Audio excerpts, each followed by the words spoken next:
Sir मैं अभी बताता हूँ। आप लोग मनुस्मृति को फॉलो कर डिस्कशन करना चाहते हो। मनुस्मृति को लिखा था महर्षि मनु ने। और हमारा जो वैदिक शास्त्र है, वेद मतलब ज्ञान, और इस ज्ञान को लिखने वाले सारे ऋषि थे। और महर्षि मनु इन ऋषियों का सबसे बड़ा गुरु माना जाता था। हमारा कोई भी पंथ बोल लो, जो मनु को रिजेक्ट कर ही नहीं सकता, क्योंकि उनका सबसे बड़ा स्टेटमेंट यही था, मनुर्भाव। मनुर्भाव। और दूसरा चीज, अभी पायलट भाई बोल रहे थे कि हमें क्या मनुस्मृति को फॉलो करना चाहिए इस युग में, हमें क्या इसको रिजेक्ट नहीं करना चाहिए।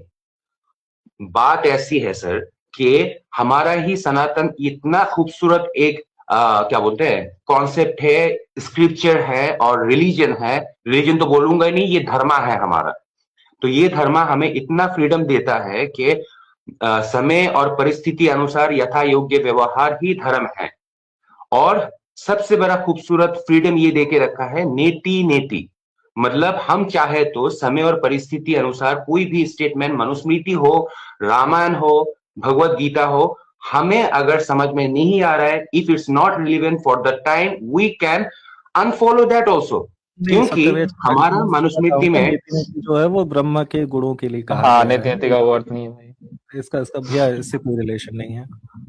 नहीं, आपको ये भी जानना है कि हमारा गौतम बुद्ध का जो कॉन्सेप्ट है, उसको भी हम सनातन मानते हैं। तो नेति नेति अगर हमें कोई भी चीज रिलेवेंट नहीं लगे, जैसे जब हमें ये समझ में नहीं आ रहा था कि क्या बोलते हैं, सती प्रथा या बाल विवाह, जब हमें समझ में नहीं आ रहा है, हम उसको चेंज कर सकते हैं अकॉर्डिंग टू द सिस्टम। ये हमारा फ्रीडम है, जो बाकी दुनिया में कोई भी रिलीजन्स में नहीं है। वो इसीलिए नहीं है क्योंकि all the religions was made by a single person. लेकिन हमारा सनातन अलग अलग मत के, पंथ के लोगों का रिसर्च से बना है। हमारा जो वैदिक धर्म है, सब ऋषियों ने बनाया है, रिसर्चों ने बनाया है। उन सारे रिसर्चों का जो गढ़ था, वो था ऋषिकेश। वहां पर जितना भी ऋषि लोग होते थे, इतना जटाव क्यों होते थे? क्योंकि दे वर वर्किंग ऑन देयर योग।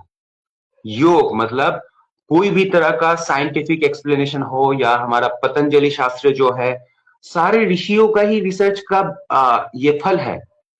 और हमारा सबसे बड़ा क्या बोलते हैं फ्रीडम यही है। हम अगर ना माने मनुस्मृति को, नो इशू, वी आर सनातनी।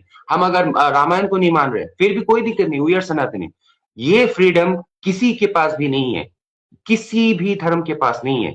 तो हम मनुस्मृति को इसीलिए फॉलो करते हैं। हर एक पंथ, आर्य समाज बोलो, वैष्णव बोलो, फिर हमारा आरएसएस, बीजेपी, हर कोई मनुस्मृति को इज्जत करता है, क्योंकि वही एक धर्म है, वही एक धार्मिक किताब है हमारा, जिसमें लिखा हुआ है मनुर्भाव।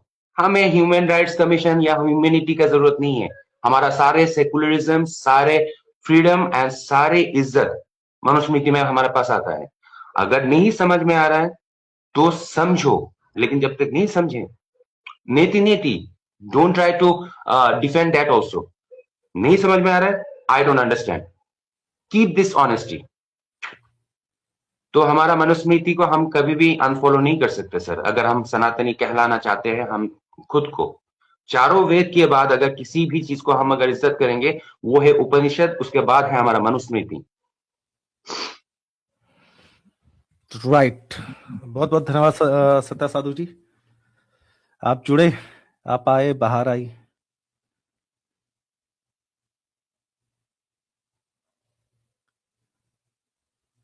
और हेलो। बहुत बहुत धन्यवाद इतनी हेलो। सुंदर व्याख्या के लिए। हाँ पी सिंह, क्या कहना चाहते हो? नहीं, बिल्कुल एग्री करते हैं सत्या साधु भाई, जो भी कह रहे हैं। हमें आवश्यकता नहीं है कि कोई हमें सिखाए, और ऐसी ऐसी बातें लिखी गई हैं मनुस्मृति में, बिल्कुल एग्री। बस वो जो नीति नीति है सर वो एक चीज लोग भी और कह ऐड रहे हैं। करना चाहता हूँ, क्योंकि इख्तियार उद्दीन मोहम्मद बख्तियार खिलजी ने आके सबसे पहले हमारा इंटेलेक्ट के ऊपर ही आक्रमण किया था। मतलब हमारा कौन सा बिहार में जो हमारा, बताओ बताओ कौन सा नाम था वो?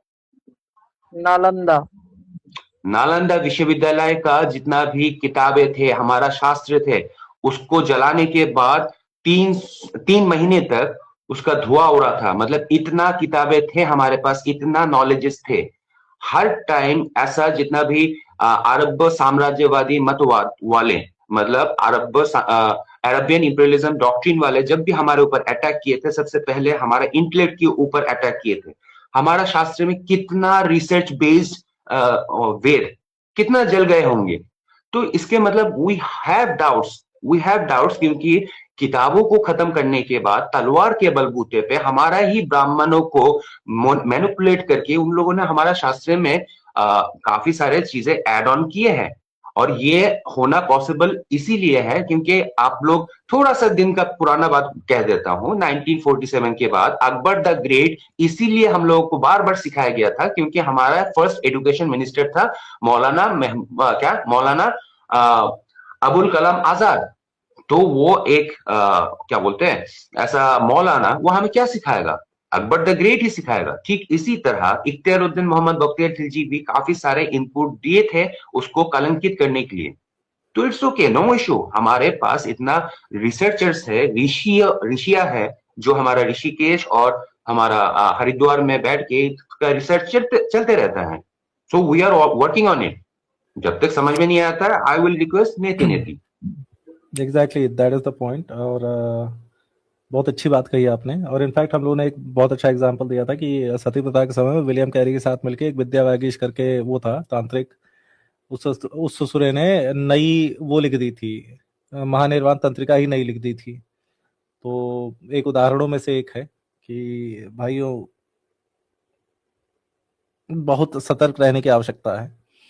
और जब हमारे सत्या साधु जी कह रहे थे और थोड़ा नेति नेति पे मतभेद हुआ है, तो कुछ इस पे पीसिंग बताना चाहता है। पीसिंग फटाक से बता दो, उसके क्योंकि ये पश्चात जो बहुत है ही फंडामेंटल लेवल का कॉन्सेप्ट है, तो इस पे किसी को कंफ्यूजन ना हो, क्योंकि यूज भी होता है बहुत बार। तो नीति नीति जो है वो ये नहीं है कि आप कुछ भी मत मानो और जब जो सही लगे वो नकार दो, मतलब वो भी ठीक है, आप लॉजिक यूज करिए। बट नीति नीति का अर्थ ये है कि आप ब्रह्म को जो है वो कोई विधिमुख पॉजिटिवली डिफाइन नहीं कर सकते, ठीक है। तो इसीलिए आप निगेशन करते हैं। नॉन, जैसे कि अगर आप चांद देखते हैं, तो अगर आप किसी को डायरेक्टली चांद नहीं बता सकते, तो आप कहते हैं कि देखो ये जो पेड़ है ये नहीं है, ये जो विंडो है ये नहीं है, वो जो बादल है वो नहीं है, और ऐसे ऐसे करके आप डिस्क्राइब करने की कोशिश करते हैं। उस कॉन्टेक्स्ट में ये जो नेति नेति शब्द है वो आया है। That's it. नेति नेति ऐसा आता है कि मैं कौन हूं, हु आई एम, मतलब मैं शरीर हूं, नेति नेति मैं अपना सोच हूं, नेति नेति। इस तरीके से हम इंटरनली अपने आप को प्यूरिफिकेशन करते, तब ये नेति नेति का शब्द शुरू होता है। ये मैं खुद करते रहता हूँ ना, तो इसलिए मुझे पता है। परफेक्ट परफेक्ट सत्या साधु जी, बिल्कुल awesome। बिल्कुल ऐसा ही। आप ऋषिकेश में कहाँ कहाँ घूम रहे हैं? आप आर्य समाज के कैंप से फिर वेदांतियों में कहाँ कहाँ घूम रहे हैं आप आजकल? अरे जंगलों में घूमना मेरा काम है। अरे वो गिलेरियों को मैं बादाम वगैरह खिलाते रह रहा हूँ आजकल। फिर मैं असल में गो सेवक था, तो फिर जाके अभी आया तो देख रहा हूँ कि मेरे जगह 3-3 गो सेवक और आ गए हैं। नहीं, बहुत शुरुआत अच्छी मैंने किया बात है। था। जहाँ से भी ज्ञान मिले भैया आप ले रहे हैं, और बिल्कुल एकदम से ज्ञान का विस्तार करते रहिए, ठीक है सत्या साधु जी। गुरु दत्तात्रेय का नाम जानते हो ना? ये पूरा यूनिवर्स ही मेरा गुरु है। उनका तो 24 गुरु था, मेरा तो 24,000 गुरु है। जो भी हो, मेरा अभी ध्यान का टाइम हो गया है। ओम नमः शिवाय। जय श्री राधे।